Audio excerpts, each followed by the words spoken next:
नमस्कार दोस्तों, welcome to सरकार स्टडी बेस्ड एजुकेशन। चलिए यहाँ पे हम एक टॉपिक कवर करने वाले हैं जिसका नाम है डेटाबेस ऑपरेशन।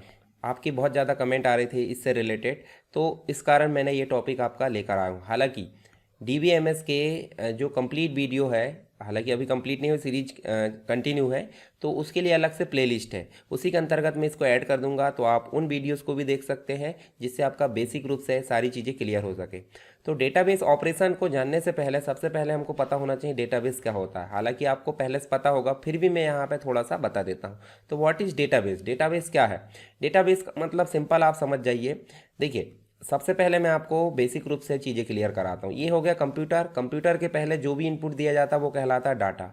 डाटा मतलब ऐसा मटेरियल जिसको प्रोसेस किया जा सके, चाहे वो वीडियो के फॉर्म में हो, चाहे वो म्यूज़िक के फॉर्म में हो, चाहे वो टेक्स्ट के फॉर्म में हो, पिक्चर के फॉर्म में हो, या अन्य कोई फॉर्म में हो।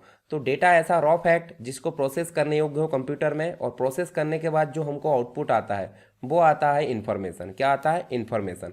और इन्फॉर्मेशन को कहीं ना कहीं तो स्टोर करना पड़ेगा। तो स्टोर करने के लिए आपको व्यवस्थित तरीके से कहीं ना कहीं रखना पड़ता है। तो कैसे रखोगे? हम रख देते हैं इसको टेबल के फॉर्म में। टेबल मतलब होता है, आप देख सकते हैं जब आप डेटाबेस पढ़ते हैं तो रो और कॉलम देखने को मिलता है। तो टेबल के फॉर्म में बहुत सारा जो है इन्फॉर्मेशन देखने को मिलता है, पर्टिकुलर स्टूडेंट से रिलेटेड, टीचर से रिलेटेड। तो ये हमने यहाँ पे देख लिए, और इसी के कलेक्शन को हम क्या बोलते हैं? डेटाबेस। क्या बोलते हैं? डेटाबेस। यानी कि इंफॉर्मेशन के व्यवस्थित तरीके से रख रखाव या उसको मैनेज करने को हम क्या बोलते हैं? डेटाबेस।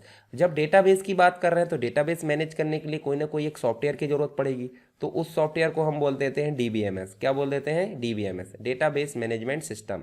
ऐसे ही डीबीएमएस के बहुत सारे उदाहरण हैं, पर डीबीएमएस भी अपने अंतर्गत बहुत सारी जो है कार्य करेगा, बहुत सारे टास्क परफॉर्म करेगा। तो उन टास्क को हम क्या बोलेंगे? ऑपरेशन। क्या बोलेंगे? ऑपरेशन। क्या बोलेंगे? ऑपरेशन।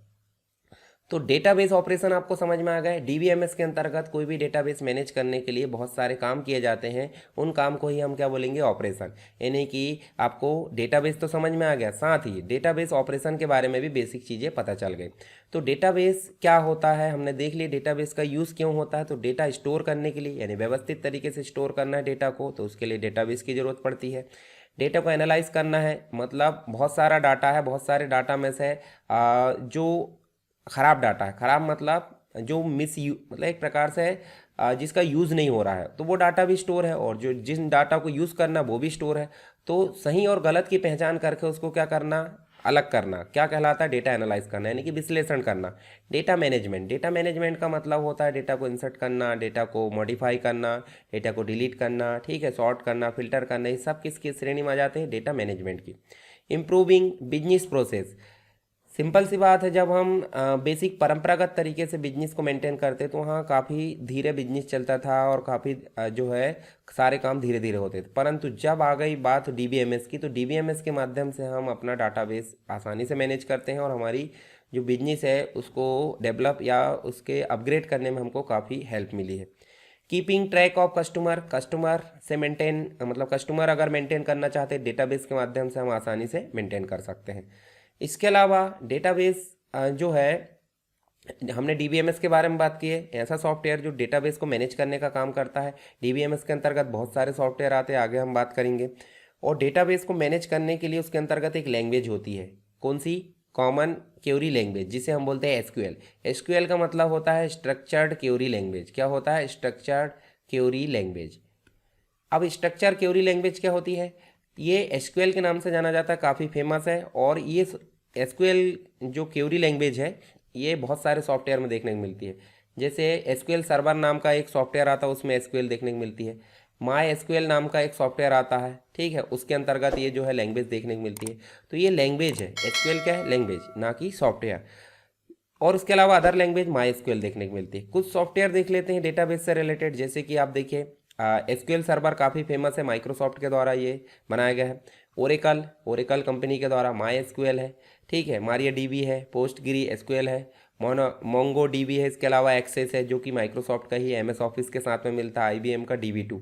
तो ये सब जो है हमारे डीबीएमएस सॉफ्टवेयर है। इनमें से भी दो कैटेगरी होती है, एक तो नॉर्मल डीबीएमएस और एक होता है RDBMS। क्या होता है? RDBMS।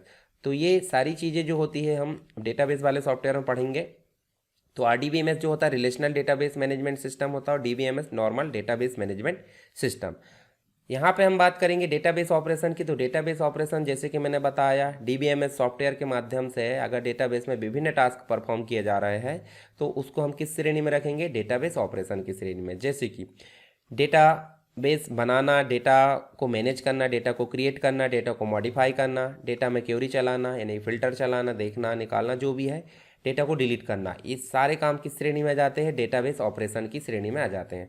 तो इसके लिए एक विशेष लैंग्वेज की ज़रूरत पड़ती है। किसकी ज़रूरत पड़ती है, लैंग्वेज की ज़रूरत पड़ती है। उन लैंग्वेज को बोलते हैं डेटाबेस लैंग्वेज। डेटाबेस लैंग्वेज के अंतर्गत हमारी बहुत सारी चीज़ें आ जाती है, जैसे कि DDL डेटा डेफिनेशन लैंग्वेज, इसके अलावा DQL data Curie language, DML data manipulation language, DCL होती है डेटा कंट्रोल लैंग्वेज, और एक और लास्ट में होती है TCL यानी कि ट्रांजेक्शन कंट्रोल लैंग्वेज। तो ये सभी लैंग्वेज के बारे में बेसिक रूप से जान लेते हैं। सबसे पहले जो लैंग्वेज होती है DDL मतलब होता है डेटा डेफिनेशन लैंग्वेज। तो इसके अंतर्गत हम बेसिक रूप से डेटाबेस का स्ट्रक्चर यानी कि उसके स्कीमा, जो स्ट्रक्चर होता है, कितनी रो रहना चाहिए, कितने कॉलम रहना चाहिए टेबल में, ठीक है, और उस टेबल में जो प्राइमरी की क्या रहना चाहिए, सब स्ट्रक्चर कौन तैयार करता है, डेटा डेफिनेशन लैंग्वेज यानी DDL। तो एक प्रकार से क्या है, ये डेटाबेस का ही ऑपरेशन है, जिसके अंतर्गत हमको SQL कमांड कौन सी देखने को मिलती है, क्रिएट टेबल। ठीक है, ये क्रिएट टेबल किस श्रेणी में आती है, DDL मतलब डेटा डेफिनेशन लैंग्वेज की श्रेणी में, जो कि टेबल डेटाबेस के अंतर्गत टेबल बनाने का काम करती है। इसके अंतर्गत टेबल को बनाना, टेबल को अल्टर करना, टेबल को हटाना यानी डिलीट करना, और इंडेक्स सेट करना, व्यू सेट करना, ये सारे काम किस श्रेणी में आते हैं, DDL यानी कि डेटा डेफिनेशन लैंग्वेज, जो कि टेबल के अंतर्गत काम करता है। नेक्स्ट जो है आपका डेटा क्वेरी लैंग्वेज, जो कि DQL से नाम से जाना जाता है। तो इसमें हम क्या करेंगे, जो टेबल हमने बनाए हैं उसके अंतर्गत जो डाटा है उसको रिट्राइव करना। रिट्राइव करना मतलब हमारी रिक्वायरमेंट के अनुसार डेटा को निकाल कर देखना, क्या कहलाता है, DQL डेटा क्वेरी लैंग्वेज, जिसके अंतर्गत हम देखेंगे डेटाबेस में हम सेलेक्ट कमांड चलाएंगे, यानी सेलेक्ट कमांड मतलब निकाल कर दिखाना, फिल्टर चलाना, हमारी ज़रूरत के हिसाब से फिल्टरिंग करना, डेटा को क्रम अनुसार जमाना, सीधे क्रम या उल्टे क्रम, सॉर्टिंग करना, दो टेबल को आपस में मर्ज करना, ज्वाइन कराना। तो ये सारे काम किस श्रेणी में आते हैं, डेटा क्वेरी लैंग्वेज की श्रेणी में। तो यहाँ देखिए आपको SQL स्ट्रक्चर क्वेरी लैंग्वेज की सेलेक्ट कमांड इसके लिए यहाँ पे जिम्मेदार होती है। सेलेक्ट मतलब डेटा को निकाल कर दिखाना, अब किस हिसाब से दिखाना वो हमारी ज़रूरत के हिसाब से होता है। चलिए अब बात करते हैं यहाँ पे डेटा मैनिपुलेशन लैंग्वेज की, जिसे हम शॉर्ट में बोलते हैं DML। DML का मतलब होता है जैसे आप नॉर्मली डेटाबेस में बेसिक ऑपरेशन करते हैं, जैसे मॉडिफाई करने के लिए डेटा। इसका मतलब है डेटाबेस में यानी जो टेबल है, टेबल के अंतर्गत कोई रिकॉर्ड को इंसर्ट करना, कोई रिकॉर्ड अगर मिसमैच है, कोई दिक्कत है तो उसको अपडेट करना, या फिर कुछ मतलब जो डेटा यूज़ नहीं हो रहा है उसको आपको डिलीट करना। तो ये सारी चीज़ें किसके अंतर्गत आ जाती है, मॉडिफाई। इसका मतलब डेटा मैनिपुलेशन लैंग्वेज। इसके लिए आप जो है SQL में इंसर्ट कमांड चलाते हैं, अपडेट कमांड, डिलीट कमांड, ये सारी कमांड आप यहाँ पे देखने को मिल सकती है। इसके अलावा नेक्स्ट अगर देखें हम, तो नेक्स्ट जो है आपकी कौन सी लैंग्वेज है, डेटा कंट्रोल लैंग्वेज। ये भी काफ़ी इंपॉर्टेंट है। मान लो अगर आपके डेटाबेस में कोई एक्सेस है, इसका मतलब आपके पास यूज़र 1, ठीक है, यूज़र 2 या यूज़र 3 भी हो सकते हैं, बहुत सारे यूज़र हो सकते हैं, ऐसा नहीं कि 3 ही होते हैं। तो इस यूज़र को कौन कौन से एक्सेस देना है डेटाबेस के, उसको रीड राइट एग्जीक्यूट की परमिशन देना है, या सिर्फ रीड की परमिशन देना है, रीड राइट की परमिशन देना है। तो इस सारी जो चीज़ें होती है वो किसके माध्यम से कंट्रोल होती है, डेटा कंट्रोल। इसका मतलब आप डेटाबेस में डेटा कंट्रोल एक्सेस या फिर आप जो है सिक्योरिटी एक्सेस, दोनों ही चीज़ें यहाँ पे मेंटेन कर सकते हैं। किसी को कितना डेटा एक्सेस करने की परमिशन देना है, किसी से परमिशन जो है वापस लेना है, लेखा जोखा रखना है डेटाबेस का, ये सारी चीज़ें किस में आ जाती है, डेटा कंट्रोल लैंग्वेज यानी DCL। इसके लिए आप देख सकते हैं ग्रांट कमांड चलती है डेटा कंट्रोल लैंग्वेज के लिए, जिससे यूज़र के अंतर्गत हम जो है परमिशन ले सकते हैं और परमिशन दे भी सकते हैं। नेक्स्ट जो लैंग्वेज होती है ट्रांजैक्शन कंट्रोल लैंग्वेज, जिसे हम TCL बोलते हैं, यानी कि मैनेज द ट्रांजैक्शन, जिसके अंतर्गत आप देखोगे कमिटिंग आ जाता है, रोल बैक आ जाता है, सेविंग चेंजेस आ जाता है। तो इसमें कमिट जो कमांड होती है SQL की, वो सारी चीज़ें यहाँ पे देखने को मिलती है।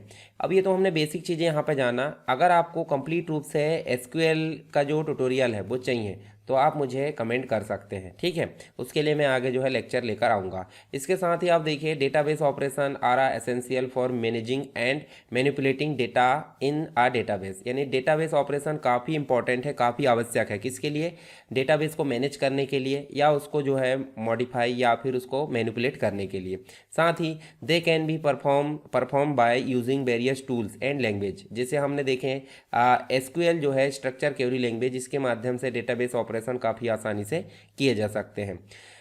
इसके साथ ही database operation can also be used for various purpose, बहुत सारे उद्देश्य के लिए इसमें काम किया जा सकते हैं। भाई आपको डेटा इंसर्ट करना है तो उसके लिए भी डेटाबेस ऑपरेशन होता है, डेटा अपडेट करना उसके लिए भी, या टेबल के स्ट्रक्चर को चेंज करना उसके लिए भी हो सकते हैं, ठीक है। साथ ही आप देखोगे तो बिजनेस में इसका उपयोग होता है एनालिटिक्स यानी विश्लेषण के लिए, रिसर्च के लिए, एजुकेशन के लिए। तो ये हमने बेसिक रूप से यहाँ पे डेटाबेस ऑपरेशन यहाँ जान लिए हैं।